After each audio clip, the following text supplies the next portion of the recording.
Cerita bermula dari sebuah keluarga yang sedikit bersitegang gara-gara masalah keturunan. Septi dan Rahman adalah pasangan suami istri yang sudah menikah selama 5 tahun, tetapi belum dikaruniai anak, sehingga membuat ibu dan ayah mertuanya kecewa dengannya. Karena mereka menganggap bahwa semua akar permasalahannya ada pada Septi. Jigana guhana sempit merenya.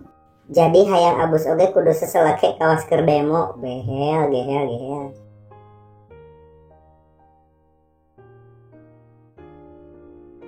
Tiap harinya Septi selalu dapat sindiran dan tuntutan dari mertuanya.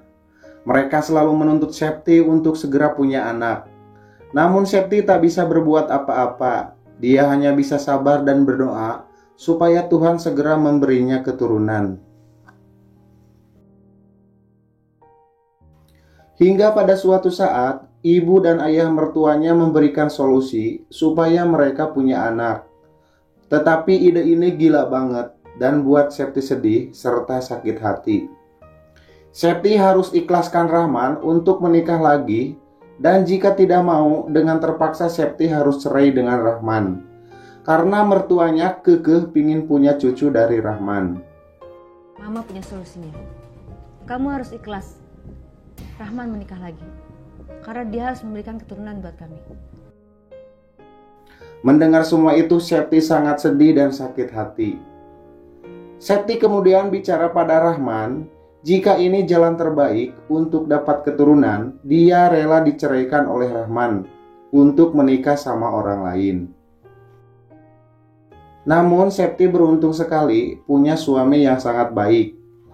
Dia selalu mendukungnya walaupun orang tuanya selalu menuntut untuk segera punya anak. Esok harinya Rahman dan Septi sepakat pergi ke dokter untuk berkonsultasi dan juga sekaligus cek kesuburan biar semua tahu siapa yang menjadi akar masalahnya. Setelah dicek, Rahman sangat terpukul dan merasa malu sama Septi karena semua akar permasalahannya ada pada dirinya. Sedangkan selama ini orang tuanya selalu menyalahkan Septi sebagai sumber dari permasalahannya. Septi dan Rahman kemudian pulang ke rumah dan disambut orang tuanya. Dia sudah tidak sabar pingin tahu keadaan yang sebenarnya. Namun karena merasa sedih dan malu, Rahman dan Septi tidak bicara apa-apa pada orang tuanya. Mereka langsung masuk ke dalam kamar. Rahman sangat sedih dan merasa dirinya gak pantas buat Septi karena semua masalahnya ada pada dirinya. Sedangkan orang tuanya selalu menyalahkan Septi. Karena penasaran, ayahnya Rahman mendengarkan pembicaraan mereka dari balik jendela. Dan setelah mendengarkan pembicaraan tersebut, dia kaget sekali. Ternyata yang bermasalah adalah Rahman.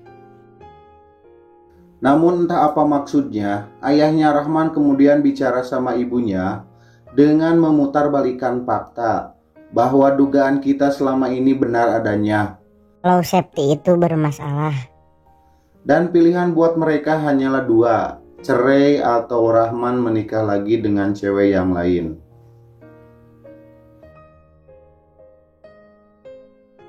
Pada saat makan malam, ibu dan ayahnya Rahman menanyakan hasil konsultasi dengan dokter tadi siang.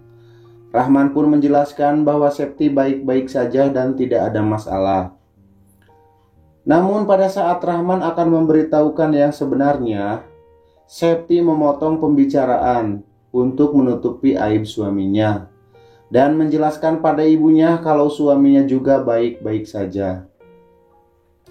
Namun ibunya tak percaya karena sudah terpengaruh oleh omongan ayahnya.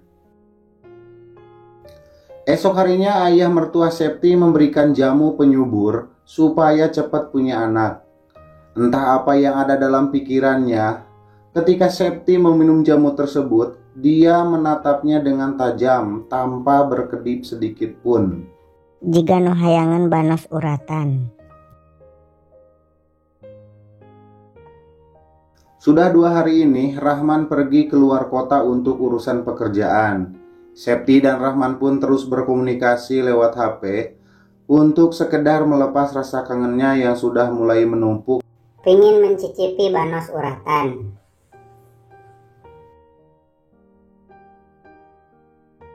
Hingga pada suatu hari ibunya Rahman pergi ke rumah temennya dan kemungkinan besar bakalan nginep di sana. Sehingga di rumah tinggal Septi dan ayah mertuanya. Mendengar semua itu, ayah mertua Septi bersorak dalam hatinya. Yes, yes, yes, yes. Kesempatan nih dapat Banos demplon malam ini, bos. entah setan apa yang merasukinya. Akhirnya malam itu, dengan mengendap-endap, papa mertua Septi masuk ke dalam kamarnya dan langsung push up sambil mencicipi buah melon Serta banos uratan yang sedikit kenyal tapi empuk. Jos, jos, jos, jos, jos, jos gandos bosku, jos. Setelah pesta banos kenyal, Septi dikasih peringatan. Jika sampai orang lain tahu, maka dia akan bilang kalau Septi yang menggodanya. Dan mudah-mudahan dengan cara ini Septi bisa hamil dan cepat punya anak. Dengan kejadian ini, Septi sangat terpukul sekali. Rahman pun pulang dari luar kota. Dia heran karena waktu itu Septi tak ikut makan malam bersama ayah dan ibunya. Dia malah menyendiri terus di dalam kamar, seperti orang kebingungan dan ada masalah. Beberapa minggu kemudian, Septi mual-mual pingin muntah. Rahman kemudian membawanya ke dokter untuk diperiksa. Dan ternyata Septi hamil. Rahman kemudian memberitahukan kabar bahagia ini pada orang tuanya. Ibu dan ayahnya pun bahagia sekali mendengar berita tersebut. Namun Septi kelihatan tidak bahagia dengan keadaan ini. Bahkan dia ingin sekali menggugurkannya. Karena kehamilan ini bukan yang diinginkannya. Sebab benihnya bukan dari suaminya sendiri, melainkan dari pistol ayah mertuanya. Karena jijik lihat muka ayah mertuanya, Septi mengajak Rahman untuk keluar dari rumah tersebut dan hidup bersama di luar sana.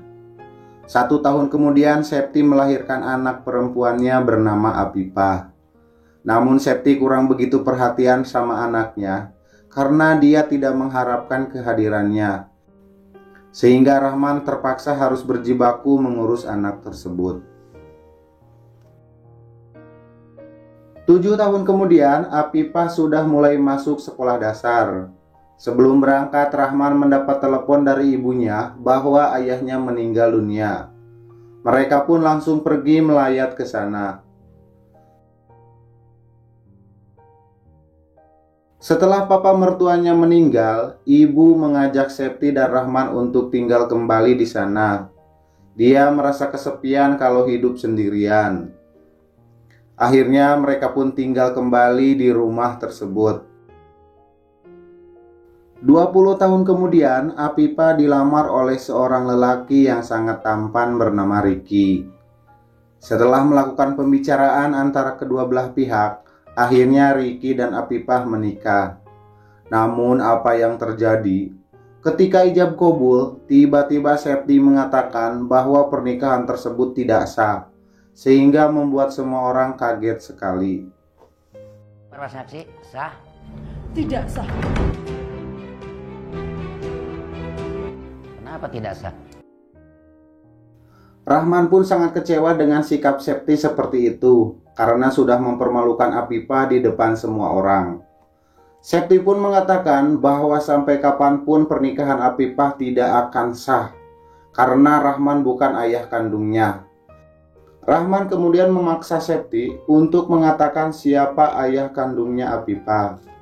Dengan penuh amarah dan kekecewaan, Septi mengatakan bahwa ayah kandungnya Apipah adalah Sidik Sudarjati, ayah mertuanya sendiri. Mendengar semua itu, Rahman, ibunya, dan yang lainnya kaget dan shock. Bahkan ibunya Rahman sampai pingsan hingga meninggal dunia.